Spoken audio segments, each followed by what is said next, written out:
Hi and welcome. I'm trying to learn histology, today deep wound healing, and after I've done it, we're going to do neck stretching. And if you participate in the neck stretching, well, it's at your own risk.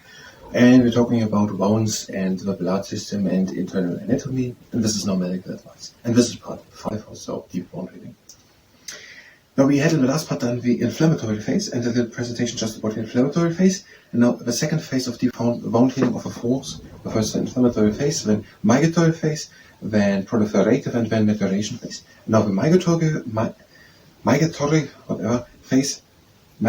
phase, are we doing now? And we try to do a presentation about the migratory phase. Now, the 3 phases that follow do the work of repairing the wound. Okay, the migratory phase. In the migratory phase, the clot becomes a scab. During the migratory phase, the clot which has formed to loosely close the edges of the wound during the previous inflammatory phase becomes a scab. A blood clot forms in the wound and loosely unites the wound edges in the inflammatory phase. Okay, migratory phase, the clot becomes a scab. And epithelial cells migrate beneath the scab to bridge the wound. We don't really understand that. But however, epithelial cells are migrating beneath or under the scab to start to bridge the gap, to start to build new skin, to start to, yes, it's new skin, bridge the gap, they are starting to become new skin. Oh, can I say it? I understand it this way. And epithelial cells migrate beneath the scab to bridge the wound. I don't say nothing of it, and we're wondering there, and nothing more. Epithelial cells are wandering beneath or under the scab to start to bridge this open wound. No, it's not an open wound. It's the gap. What gap? The gap between scab and flesh, which is the new skin.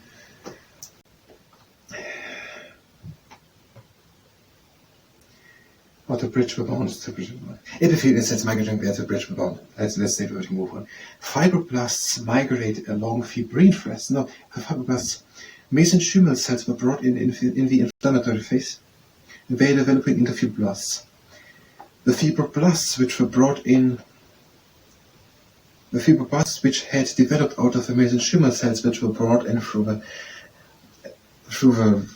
blood system during the inflammatory phase, are developing now migrating along fibrin threads. I don't know what it means. I understand that someone has made fibrin threads and they're starting to go along and to grow around them like crystals. But who has made the fibrin threads? Do you know it? No, we don't know it. Okay. The fibroblasts which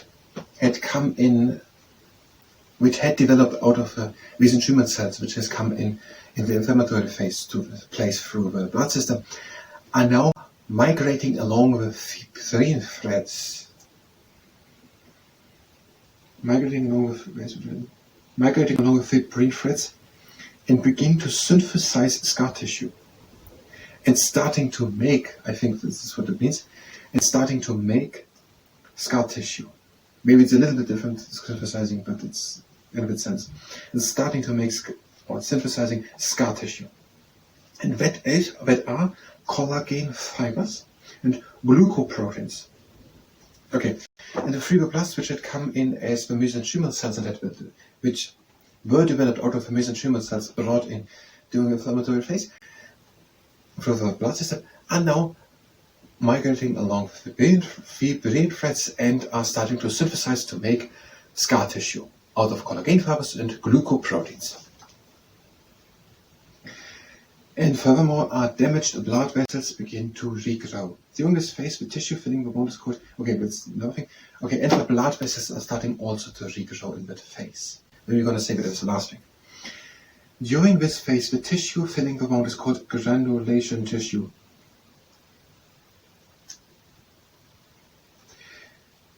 And then follows the proliferative phase.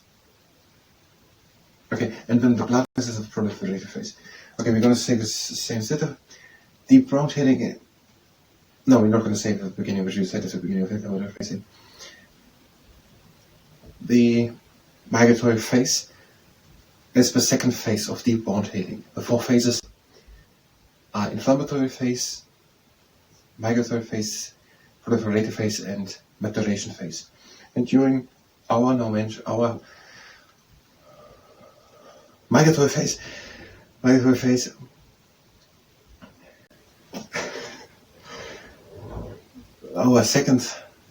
phase where I don't really know where to start. I know a few things.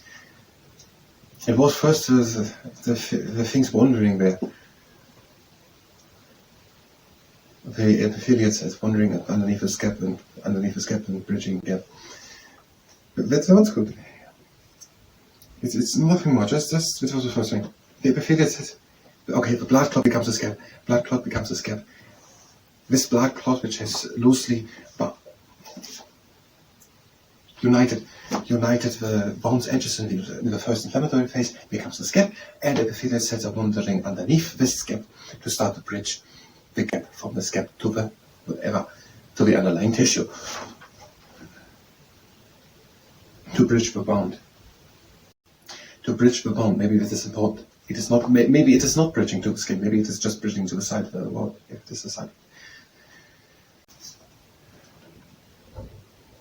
And when we think of the fibroblasts, which are developed out of mesenchymal cells throughout an inflammatory phase, they are migrating along fibrin threads and are doing what are we doing? They are making scar tissue. They are synthesizing scar tissue, and scar tissue is embedded out of collagen fibers and glucoproteins. And that whole thing is granulation tissue, and it is followed by the proliferative phase and blood vessels start to begin. The thing is called granulation tissue. Let's try it. I'm going to start the camera.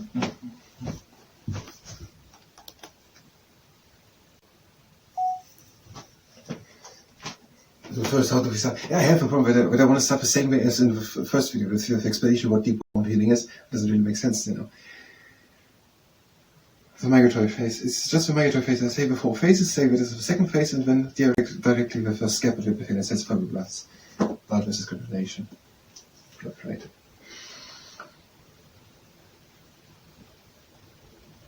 The migratory phase during deep wound healing. Deep wound healing has four phases. It has the inflammation phase, the migratory phase, and then the proliferative phase, and then the maturation phase. And during the migratory phase, there the clot, the blood clot, which has loosely united the edges of the bone in the inflammatory phase, becomes a scap.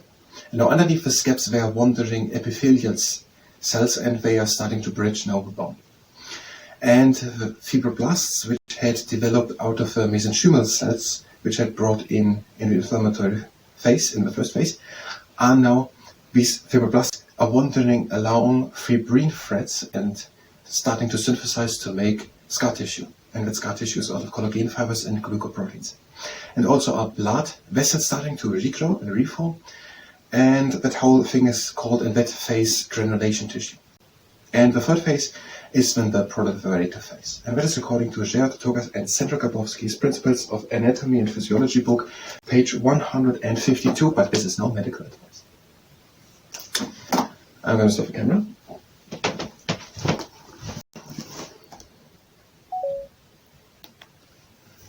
And one thing was not completely clear, I think, if someone actually goes into the details. But I don't think someone does it really in such a video. When are the fibroblasts are developing already out of the mesenchymal cells in the inflammatory phase? I didn't set it in that video, but it was the other way around. But it might be understood if someone listens just to that video. And then maybe now forming. The mesenchymal cells were brought in the inflammatory phase and are now in the migratory phase, developing into the fibroblasts. But that happened earlier. Now in the migratory phase are the fibroblasts wandering down the threads. And I don't know if they're going down, they can go also up, probably, to all sides. But I didn't say that wrong, so. I just wanted to point it out because I'm thinking about that I have a problem now the whole time by while I'm pointing it out, I have no time to think about it. What does it really mean? Imagine it would be very, very long. Has it anything to mean? Probably has it nothing to mean. Probably is it in the book not even written that exactly. Probably happens at the whole time. When does it stop? That would be maybe an interesting question. When does it stop that mesenchymal cells are brought in? Is it exclusively happening in the inflammatory phase? How long do the mesenchymal cells need at time to go into fibrosis? I think that is an interesting thing. They seem to be the important part to form the scar tissue. And I said in one of the previous videos that the problem seems to be of scars, that the scar tissue is basically just there to fill the gap, but not to restore the function. It just goes there and fills the gap, but no blood comes out and no infections come in. But it is basically functionless. And the thing was, we have to maybe even stop and do a completely different process than the scar tissue, which is basically just there and does widely spinning webs, which is not really the most intelligent solution, and which are not going away, it seems that. They just seem to stay there as a scar. Now, when do the mesenchymal cells be brought in? And when are they forming the fibroblasts? And maybe it is also important to know how long the wound healing happens. So basically, I think I know what I want to point out, but that is an interesting point. When are the mesenchymal cells brought in? When are they developing into fibroblasts? And when are they doing the scar tissue? When are these phases exactly happening in what time intervals? And what can have an influence and so on these time intervals? So, whatever. That was the histology part. If you were here for histology, you can go directly to the next part of histology. We will talk about the proliferative phase. We will do now the neckstretching. If you stay and participate in the neckstretching, then it's better the ask. We are having the leg standing a bit more on shoulder wide apart, and we're doing the hüft. Breathe in and lift the arms up and stretch with the fingertips as far as you can. Breathe in and breathe again out and stretch again as far as you can. And again up. And stretch as far as you can with the fingertips. And again. And now something similar.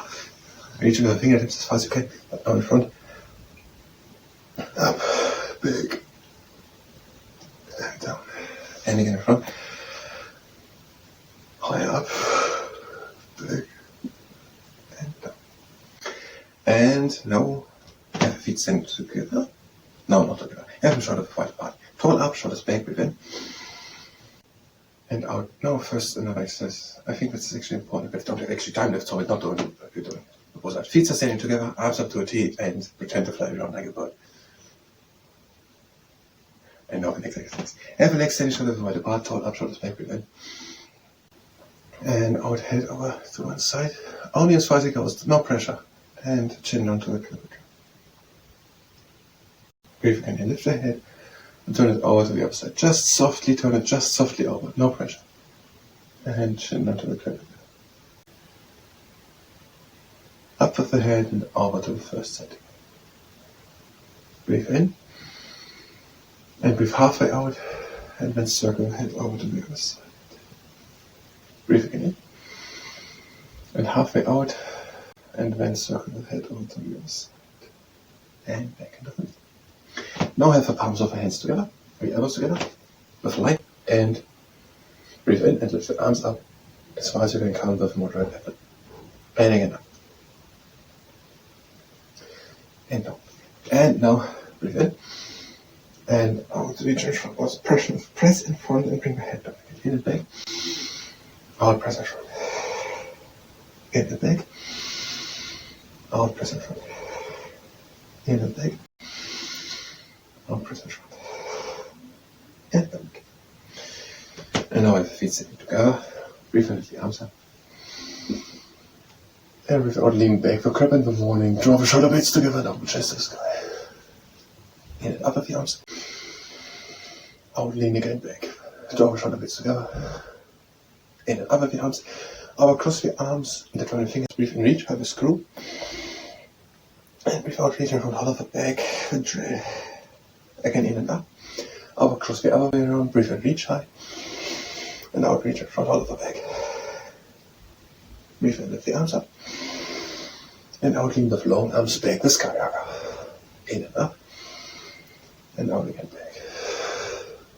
In and up. And out and the arms down. Breathe into the arms up. Out again down. In the arms up. Bring the hands to touch and lower them down into heart center. That was for short and neck stretching. I thank you very much and until the next time.